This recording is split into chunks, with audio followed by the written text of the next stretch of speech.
महारानी एलिजाबेथ के निधन पर दुनिया भर के बड़े नेताओं ने शोक जताया। पीएम मोदी ने कहा वो एक दिग्गज शासक थीं। अमेरिकी राष्ट्रपति जो बाइडेन ने क्वीन को बताया दुखों के साथी। तो फ्रांस के राष्ट्रपति मैक्रोन ने कहा दयालु रानी। और महारानी एलिजाबेथ के निधन पर मौन हुआ संयुक्त राष्ट्र। क्वीन एलिजाबेथ के निधन के बाद उमड़ी शोक की लहर से जुड़ी खबरों के लिए देखते हैं अलविदा महारानी टॉप में। ब्रिटिश पीएम लिज ट्रस ने दुख जताते हुए कहा है कि महारानी के निधन से ब्रिटेन टूट गया है। दिवंगत साम्राज्ञी वो चट्टान थीं जिस पर आधुनिक ब्रिटेन का निर्माण हुआ। आज उनकी वजह से ब्रिटेन एक महान देश है। उनका कर्तव्य के प्रति समर्पण हम सभी के लिए एक उदाहरण है। महारानी एलिजाबेथ द्वितीय ने ट्रस को अपने निधन से महज 48 घंटे पहले ही प्रधानमंत्री नियुक्त किया था। ट्रस ने कहा कि रानी की मौत ब्रिटेन के साथ साथ दुनिया के लिए एक बड़ा झटका है। क्या आप भी इस तरह की मछली की दुकान खोलना चाहते हो? आपको पता है ये हर महीने 60 लाख की मछलियां बेचते हैं। आपको भी करना है तो देरी किस बात की? फ्रीडम ऐप को अभी डाउनलोड कीजिए। क्वीन एलिजाबेथ के निधन पर पीएम नरेंद्र मोदी ने दुख जताया है। पीएम ने क्वीन एलिजाबेथ के साथ की फोटो ट्वीट की। उन्होंने ब्रिटिश क्वीन को एक दिग्गज शासक बताया। पीएम मोदी ने कहा कि महारानी एलिजाबेथ ने अपने देश और लोगों को प्रेरक नेतृत्व दिया। उन्होंने सार्वजनिक जीवन में गरिमा और शालीनता का परिचय दिया। पीएम मोदी ने बताया कि ब्रिटेन यात्रा के दौरान महारानी एलिजाबेथ ने उन्हें वो रूमाल दिखाया था जो महात्मा गांधी ने उन्हें उनकी शादी में उपहार दिया था। राष्ट्रपति द्रौपदी मुर्मू ने भी ब्रिटेन की महारानी एलिजाबेथ द्वितीय के निधन पर दुख जताया है। उन्होंने कहा कि दुनिया ने एक महान शख्सियत को खो दिया है। महारानी ने 7 दशकों के लंबे शासन में अपने देश और लोगों को आगे बढ़ाया है। वहीं कांग्रेस के पूर्व अध्यक्ष राहुल गांधी ने दुख जताते हुए कहा है कि महारानी एलिजाबेथ का शासन लंबा और गौरवशाली था। उन्होंने पूरी प्रतिबद्धता और गरिमा के साथ अपने देश की सेवा की।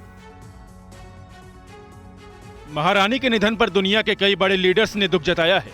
अमेरिकी राष्ट्रपति जो बाइडेन ने 1982 में महारानी के साथ अपनी पहली मुलाकात को याद किया और कहा कि उन्होंने अपनी दया भावना से हमें प्रभावित किया। ये 9/11 आतंकी हमले के बाद हमारे सबसे बुरे दिनों में अमेरिका के साथ एकजुटता से खड़ी थी। फ्रांस के राष्ट्रपति इमैनुअल मैक्रोन ने श्रद्धांजलि अर्पित करते हुए कहा कि वे क्वीन एलिजाबेथ को एक दयालु रानी के रूप में याद करते हैं जिन्होंने अपने देश पर एक अमिट छाप छोड़ी है।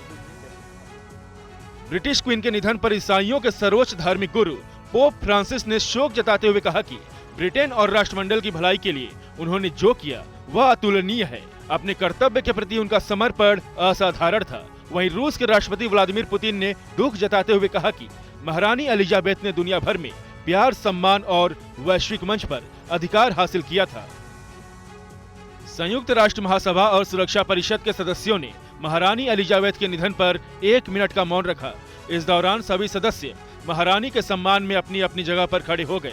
महासभा अध्यक्ष अब्दुल्ला शाहिद ने कहा कि महारानी को दुनिया भर में उनकी समर्पित सेवा के लिए हमेशा याद किया जाएगा। यूएन महासचिव एंटोनियो गुटेरेस ने कहा कि एलिजाबेथ के नेतृत्व और समर्पण की दुनिया भर में प्रशंसा हुई है।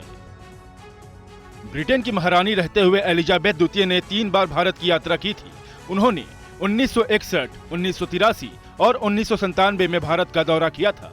1961 में भारत के तत्कालीन राष्ट्रपति राजेंद्र प्रसाद और प्रधानमंत्री जवाहरलाल नेहरू ने दिल्ली हवाई अड्डे पर शाही जोड़े की अगवानी की थी। भारत के दौरे के बाद महारानी ने पड़ोसी देश नेपाल और पाकिस्तान का भी दौरा किया था। वो जहां भी जाती थी उनकी एक झलक पाने के लिए लोगों की लाइन लगी रहती थी। महारानी एलिजाबेथ के निधन के बाद ब्रिटेन में अब कई राष्ट्रीय और शाही प्रतीकों को बदलने की जरूरत पड़ेगी। ब्रिटेन के राष्ट्रगान में कई बार रानी शब्द का इस्तेमाल किया गया है जिसे अब राजा शब्द से रिप्लेस किया जाएगा। जिन नोटों और सिक्कों पर रानी का चेहरा है उन्हें भी अब हटाया जाएगा। इनमें अब नए सम्राट की तस्वीर लगाई जाएंगी। शाही प्रतीकों से रानी का नाम और चेहरा भी हटाया जाएगा। हालांकि इस प्रक्रिया में करीब 2 साल का लंबा समय लग सकता है। ब्रिटेन की महारानी होने के नाते एलिजाबेथ द्वितीय को कुछ रोमांचकारी सुविधाएं और छूट भी हासिल थी। जैसे उन्हें कार चलाने के लिए ड्राइविंग लाइसेंस की जरूरत नहीं थी। महारानी पर कोई स्पीड लिमिट की भी लागू नहीं होती थी। एलिजाबेथ को किसी भी देश की यात्रा करने के लिए पासपोर्ट की जरूरत नहीं पड़ती थी। ब्रिटेन में सबको टैक्स भरना होता है लेकिन महारानी को टैक्स नहीं देना पड़ता था।